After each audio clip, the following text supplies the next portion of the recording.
Give it up for the music team one more time, party people. I had a flashback to, over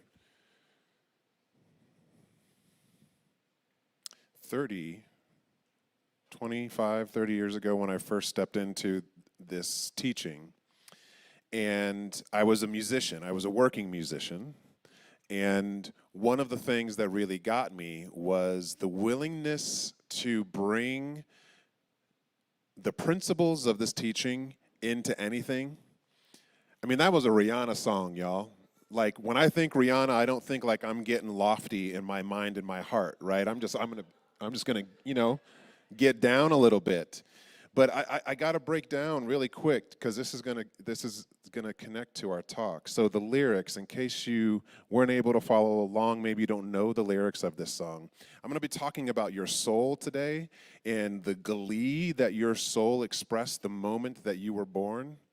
So what if this song was your soul singing to you? Shine bright like a diamond. I knew that we'd become one right away. Oh, right away. At first sight, I felt the energy of sun rays. I saw the life inside your eyes. May you realize that experience with your soul as the result of our time together today. I have a lot to say, so I got the timer set to try to keep me in wraps here. First and foremost, before I get into the heart of the talk, I just have to acknowledge what took place. If you didn't know, in the land of Illinois, the land of Lincoln, the land of Chicago, the land of the natives of this country, it was the Parliament of World Religions, which you may or may not know anything about. Actually, the home offices are here in Chicago, and it's a little known fact. They don't have a great presence outside of some of the spiritual and religious conversations. But in 1893, there was an event that took place in Chicago. Anyone know what that was? The World's Fair?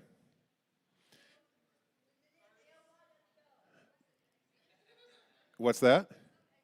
It was it was an exhibition. But as a part of that, there was this Parliament of World Religions. There was a coming together, probably for one of the first times on the planet, a conscious choice and decision for people of multiple faiths and philosophies to say, hey, let's have a conversation, let's share, and let's connect. Like, go back, think 130 years.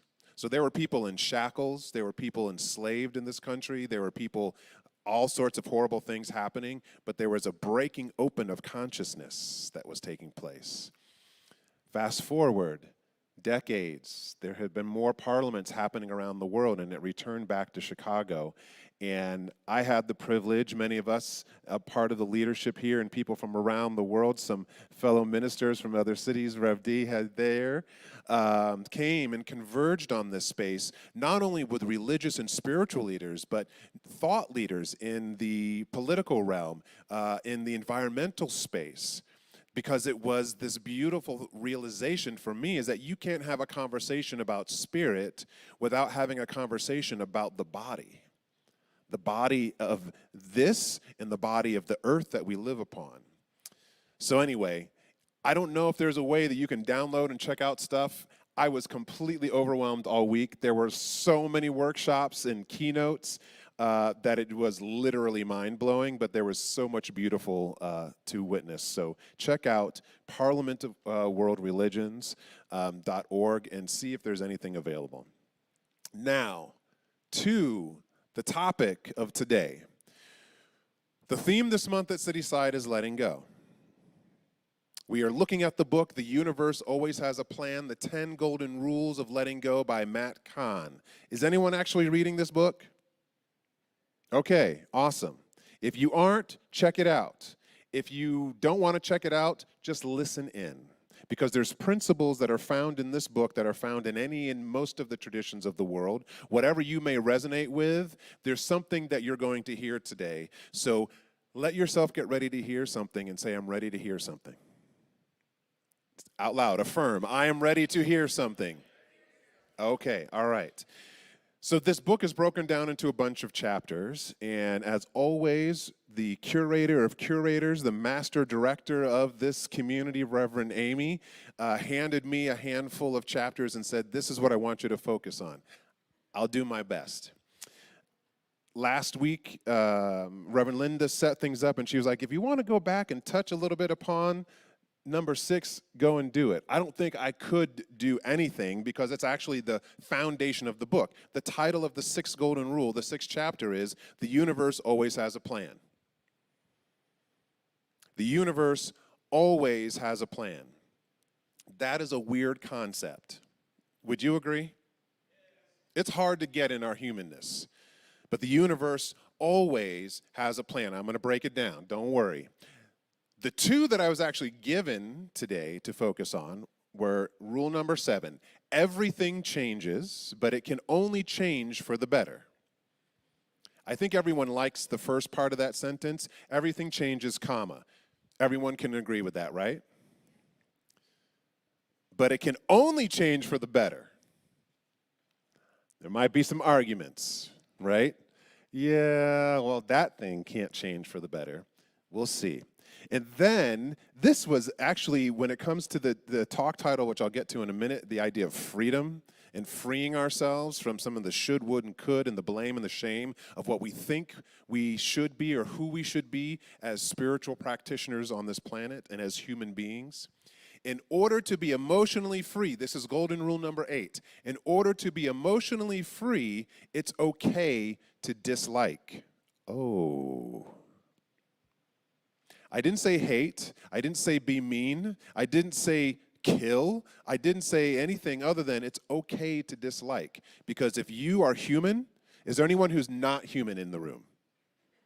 We may have opinions about others and think, oh, they're not human. But I think everyone in this room is expressing humanity. And if you are, you dislike something. Agreed? It's okay. That's part and parcel of being in this body. All right. The talk title today is Freedom is a Practice. And it's your responsibility. The little blurb that I gave to kind of entice us, if you read this week, was, "It is constantly stated in so many ways and traditions that change is the only constant. So why do we drive ourselves crazy trying to stop change?"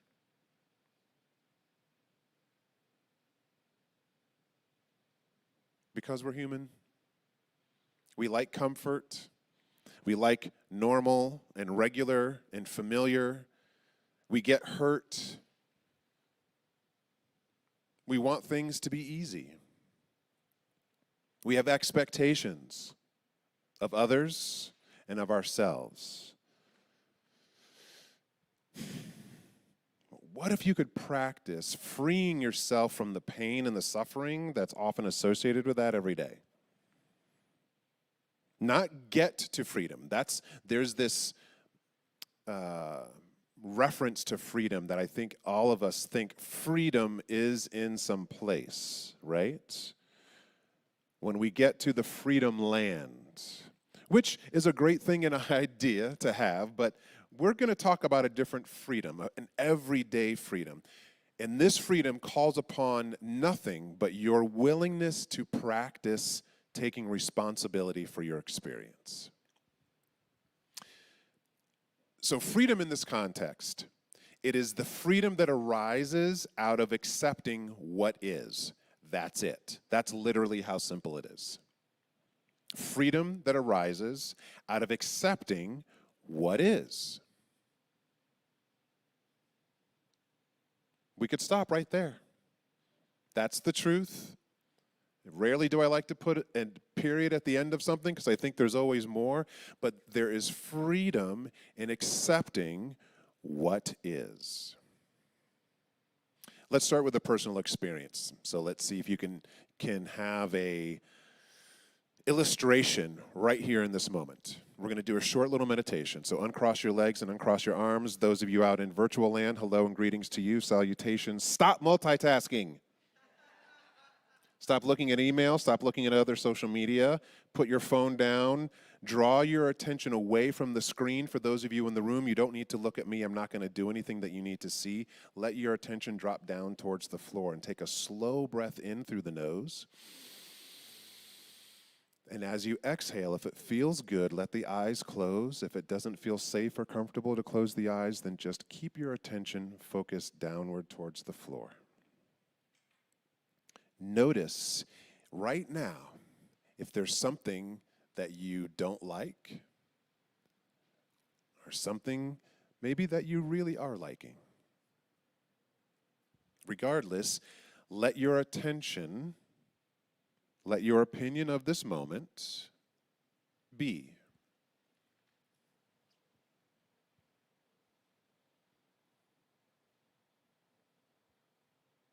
For the sake of touching a moment of freedom through acceptance, see if you can stop bartering for a moment, justifying for a moment, bargaining with the moment, and just let yourself be and have this moment.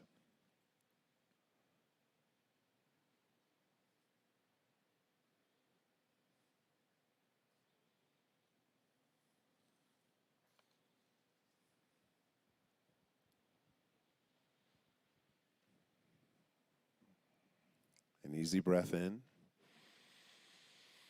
And as you exhale, lift your eyes back to the screen online. Those of you in the room, lift your attention back into the space.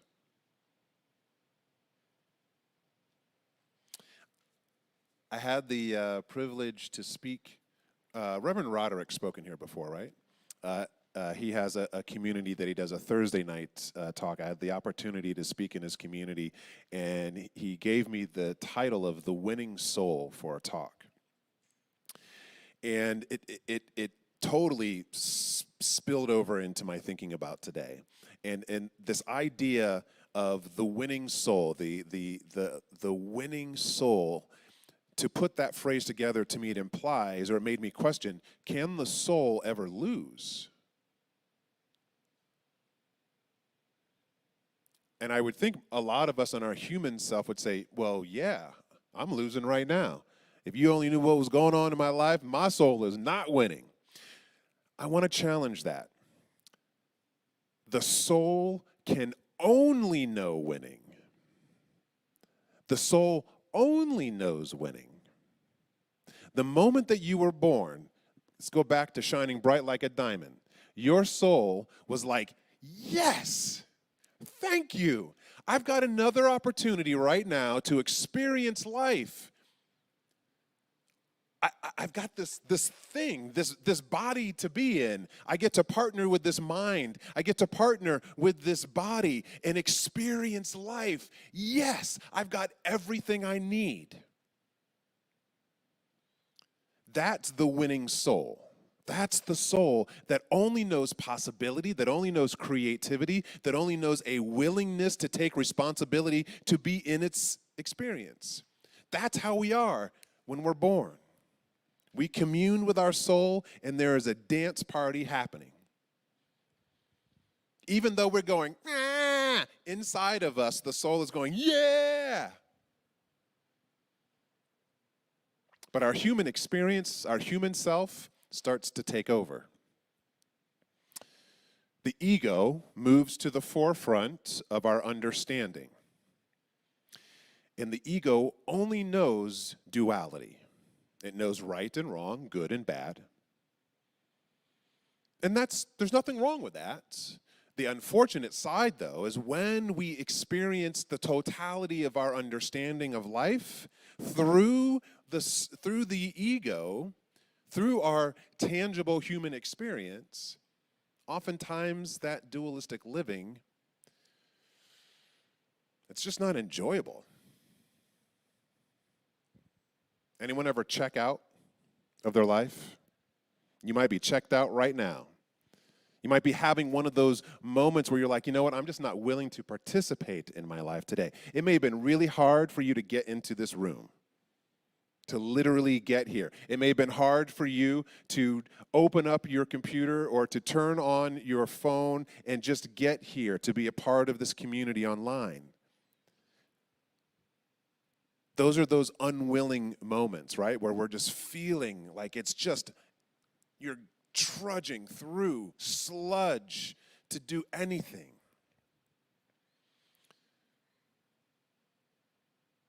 Anyone feeling that way? Anyone ever feel that way? Yeah, okay.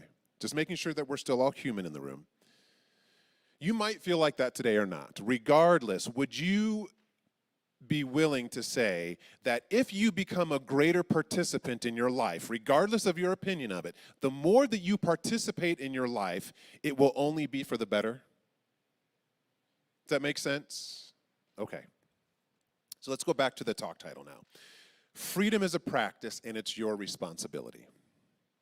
I would like to posit, I would like to put into the center of your attention, I would like to speak to your soul and your mind today that the greater, the more, the increased, the more intentional your responsibility in your life leads to a greater experience of freedom.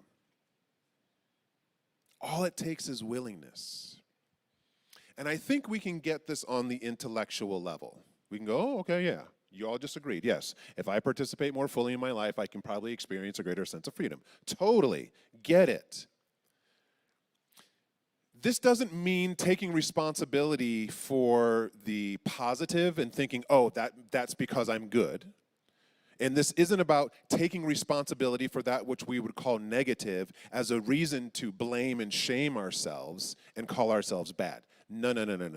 That's not what I'm talking about.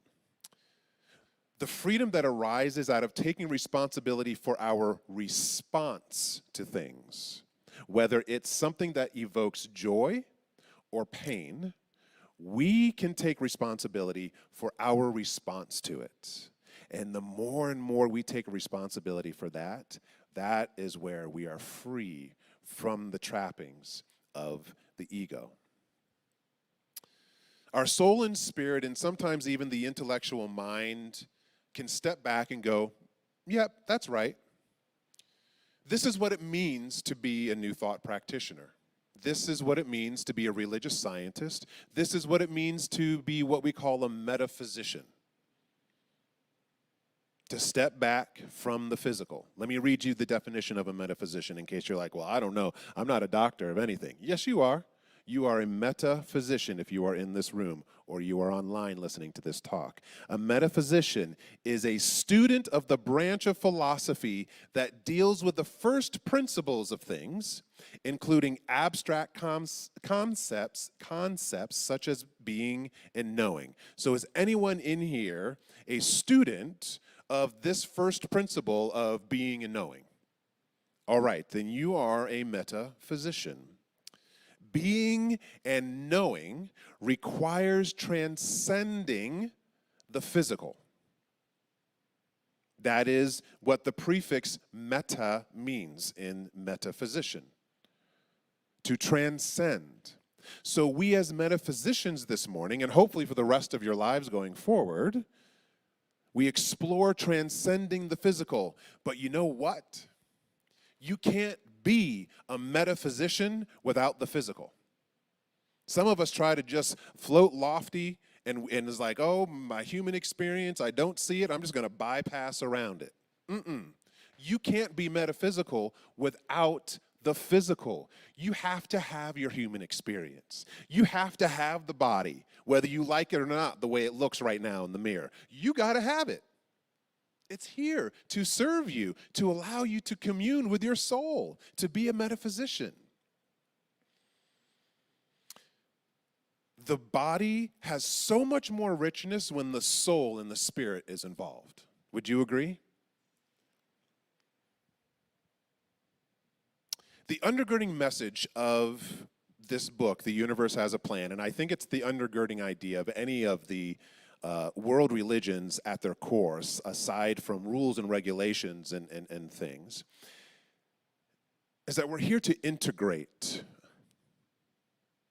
all of who we are, mind, body, and spirit. And it's when we integrate all of that that we really get to experience life. But the fact that we are living in a human body, having an ego speaking so loudly, It's hard to be metaphysicians all the time. We need a relationship with our mind and body that is freeing. This is the freedom we're talking about. The soul is always looking for possibility. That's it. The soul only knows the power of taking responsibility to look for that growth in the living process. But we are not only souls, we are humans, we are egos. Our human ego, and this is some of the stuff coming straight out of the book now, our human ego, the self, it doesn't have the capacity to appreciate the present moment.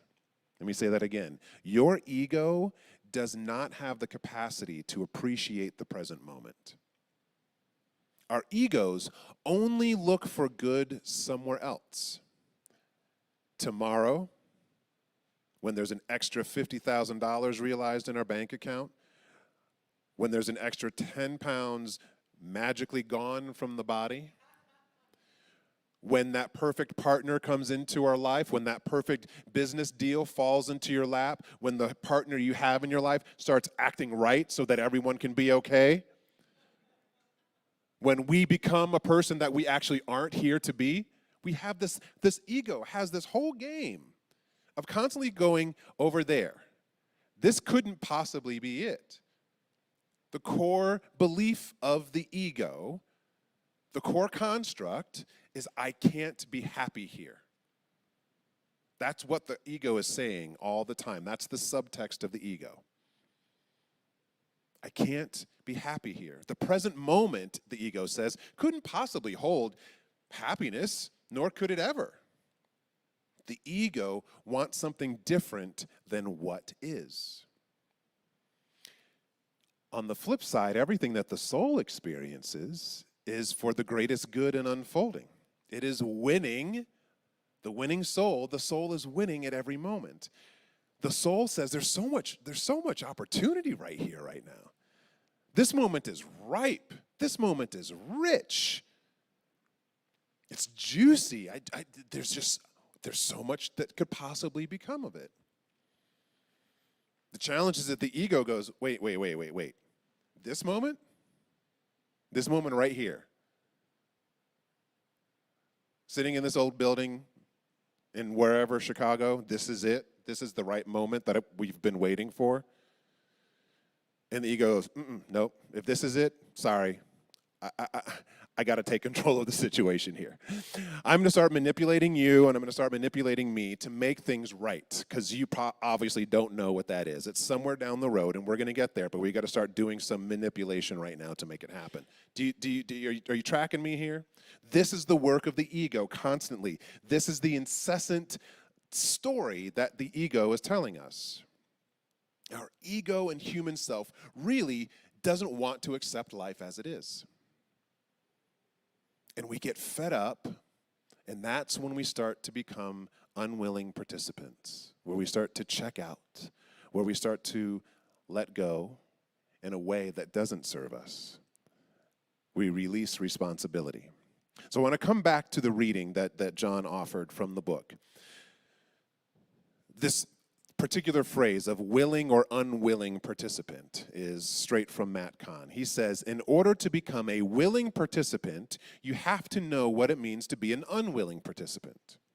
An unwilling participant is one who is attempting to avoid the gravity of surrender. Woo-hoo-hoo-hoo. An unwilling participant is someone who is negotiating with life instead of opening to it. So go back to that meditation we did just a few minutes ago. Were you negotiating inside, trying to all right, Darrell's telling me to close the eyes. I can do this. All right, I can do this for maybe 5 seconds. As long as they stop breathing so loud. God. Maybe if they started playing some music, then, well, okay, there's no music going to be playing. Okay, I'm just going to focus on the sound of the air blowing. We go into this negotiating. That's not meditation.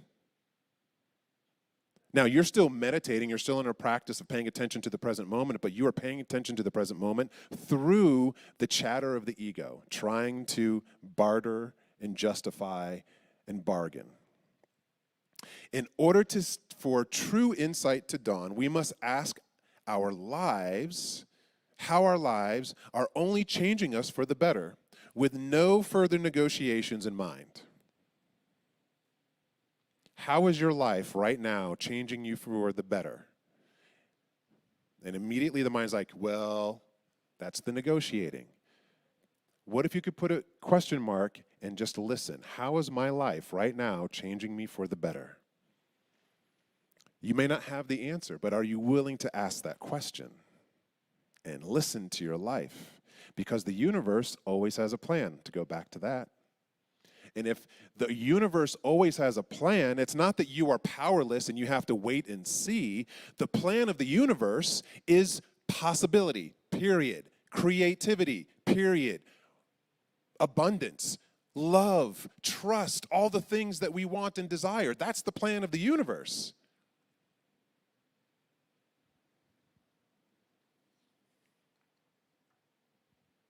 When negotiation dissolves, that's when we really get into the heart of the universe. That's when the soul communes with the mind, the body, and the spirit. That's when we experience freedom. The freedom of the should, would, and could of yesterday, and the fear and anxiety of what may or may not be tomorrow. But that freedom, no one can give you other than yourself.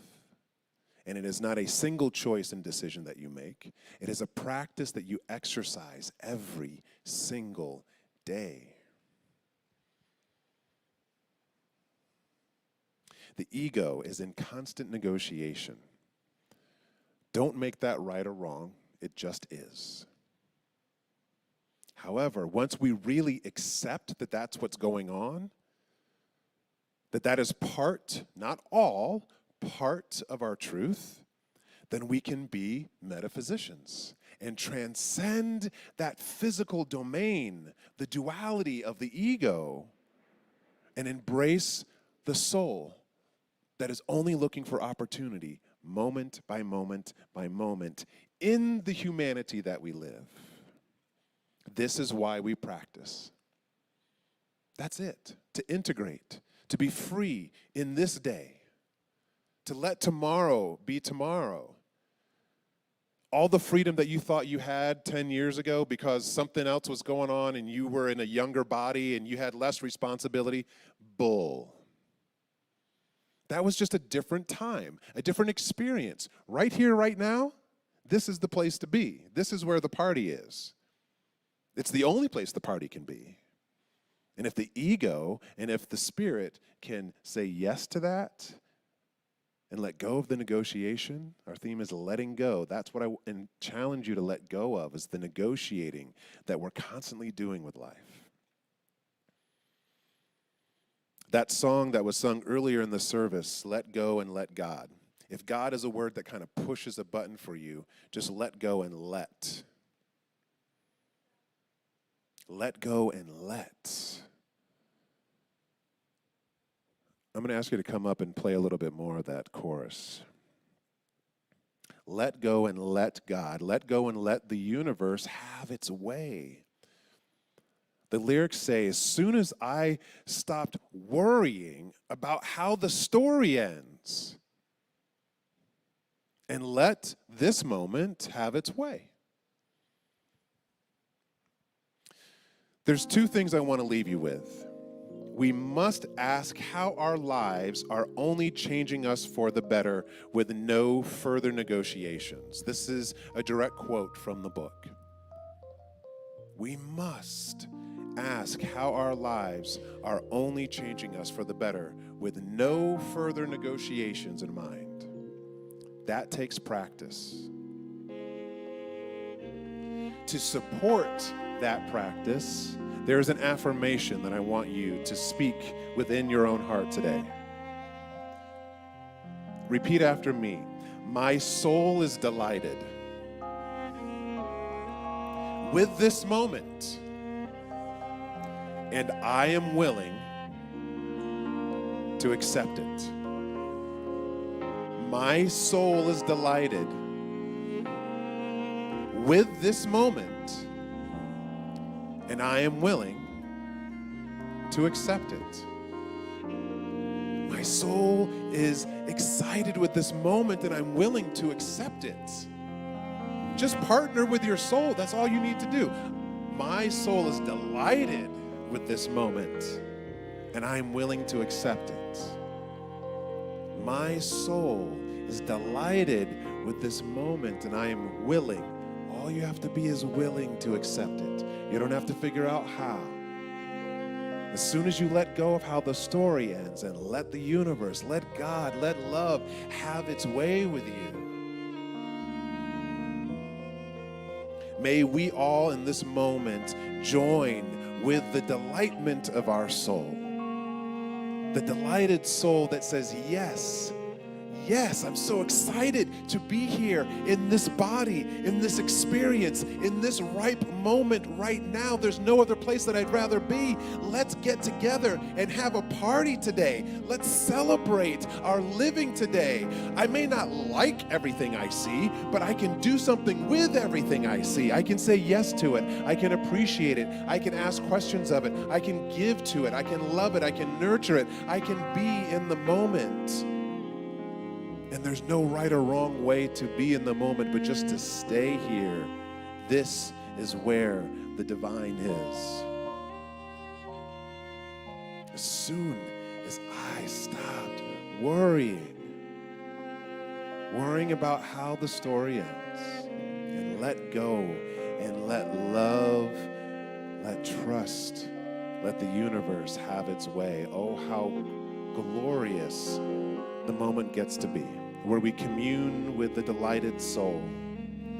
And so what I know for everyone listening to this word, whether they are in the room or someplace else, that we are communing, we are practicing freedom today. Not because of a certain condition, not because a certain thing is happening outside of us, because we are willing to stay in the room. We are willing to be present for our life.